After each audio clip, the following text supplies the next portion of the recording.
ಒಂದ್ ಕಡೆ ಒಂದು ರಿಯಲ್ಮಿ 5 ಒಂದು ಆಂಡ್ರಾಯ್ಡ್ ಬಂದಿದೆ.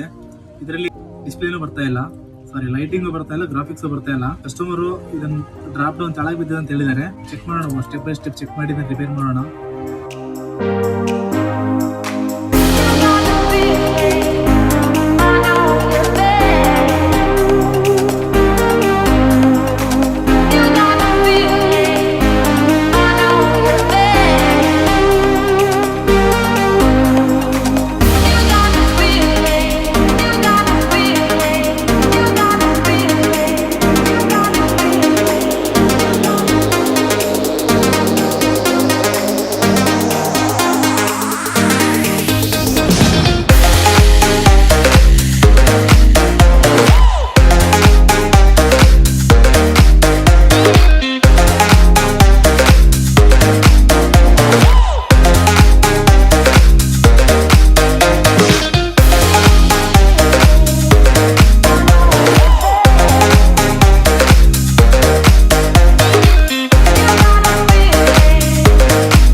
ಫೈನಲಿ ರಿಯಲ್ಮಿ 5 ರೆಡಿ ಮಾಡಿದೆ. ಡಿಸ್ಪ್ಲೇನು ಬರ್ತಿದೆ, ಗ್ರಾಫಿಕ್ಸ್ ಲೈಟಿಂಗ್ಸ್ ಎಲ್ಲ ಕ್ಲಿಯರ್ ಆಗಿ ಬರ್ತಿದೆ. ಗ್ರಾಫಿಕ್ಸ್ ಐಸಿ ಪ್ರಾಬ್ಲಮ್ ಅಂತೂ ಚೇಂಜ್ ಮಾಡಿದೆ, ಇವಾಗ ಪರ್ಫೆಕ್ಟ್ಲಿ ವರ್ಕ್ ಆಗ್ತಿದೆ. ನಿಮ್ಮ ಮೊಬೈಲ್ ಈ ತರ ಆಗಿದ್ರೆ ಭರತ್ ಮೊಬೈಲ್ ಕೇರ್ಗೆ ವಿಸಿಟ್ ಮಾಡಿ. ಅಡ್ವಾನ್ಸ್ಡ್ ರಿಪೇರ್ ಟೂಲ್ ಇಂದ ರಿಪೇರ್ ಮಾಡ್ತೀವಿ.